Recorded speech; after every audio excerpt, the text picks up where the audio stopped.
dari kelompok 9 TPB 42 akan membuktikan penerapan hukum Lorentz pada kereta magnet levitation. Eits, tapi sebelum ke penerapannya, kita harus tahu dulu, siapa sih penemu hukum Lorentz tersebut? Ya, Hendrik Anton Lorentz. Dilahirkan di Arnhem, Belanda. Ia belajar di Universitas Leiden. Pada usia 19 tahun, ia kembali ke Arnhem dan mengajar di salah satu SMA di sana.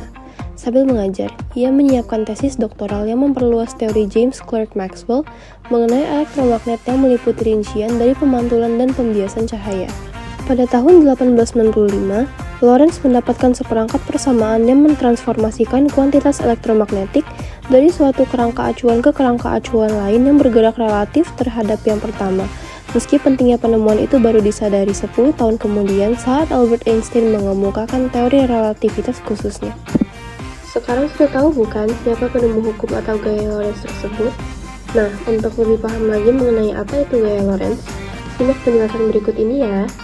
Gaya Lorentz adalah gaya yang timbul akibat adanya arus listrik dalam suatu medan magnet. Jadi, jika kita memiliki suatu benda konduktor yang berada di dalam medan magnet, kemudian kita aliri benda tersebut dengan arus listrik, maka akan timbul suatu gaya yang mampu menggerakkan benda tersebut. Nah, gaya ini disebut dengan gaya Lorentz. Rumus gaya Lorentz adalah F sama dengan B dikali I dikali L dikali sin theta, di mana F sama dengan gaya magnet, B sama dengan muatan medan magnet, I sama dengan arus listrik, L sama dengan panjang kawat, dan theta sama dengan sudut antara B dan I. Nah, sudah tahu kan apa itu gaya Lorentz? Tapi kira-kira apa saja ya contoh penerapan gaya Lorentz ini dalam kehidupan sehari-hari? Contoh penerapan gaya Lorentz yang pertama adalah motor listrik. Saat motor listrik dihubungkan dengan sumber arus listrik mengalir dari sikat karbon menuju komutator. Selanjutnya, arus listrik menuju kumparan sehingga kumparan mengalami gaya Lorentz. Makin besar arus listrik yang mengalir, makin cepat pula kumparan berputar. Yang kedua, ada telepon kabel. Telepon kabel berfungsi sebagai alat untuk berkomunikasi dengan seseorang pada jarak yang jauh. Prinsip kerja telepon kabel yaitu mengubah energi listrik menjadi energi bunyi. Ketika ada perbincangan, energi listrik mengalir pada kabel dan menimbulkan efek elektromagnetik. Yang ketiga ada kereta maglev.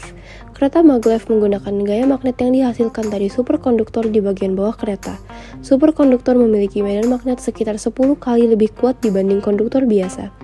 Bagian bawah kereta memiliki magnet dengan kutub yang sama dengan magnet pada rel kereta. Nah, dari contoh tadi kami mengambil penerapan dari gaya Lorentz pada kereta maglev. Tapi, apa itu kereta maglev? Kereta maglev atau kereta rel magnet KRM adalah jenis kereta yang bergerak pada posisi melayang atau mengambang.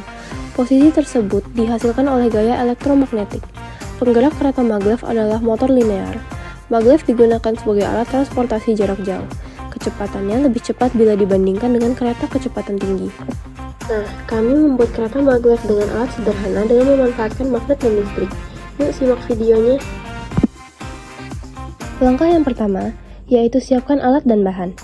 Ada kawat tembaga, spidol untuk membuat kumparan, baterai, serta magnet jenis neodymium.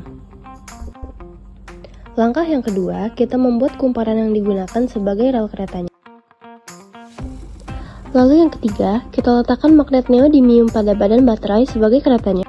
Nah, langsung saja kita uji coba, apakah kereta sederhana ini berjalan pada kumparan yang dianggap sebagai rel? Bisa kita lihat bahwa kereta tersebut berjalan. Hal ini disebabkan adanya medan magnet serta kutub positif dan kutub negatif menempel pada tembaga sehingga mengakibatkan terjadinya aliran listrik pada kumparan sehingga dapat mendorong baterai untuk bergerak. Nah, itu dia penjelasan dari penerapan gaya Lorentz pada kereta maglev. Sekian dari kami, semoga dapat dipahami. See you guys!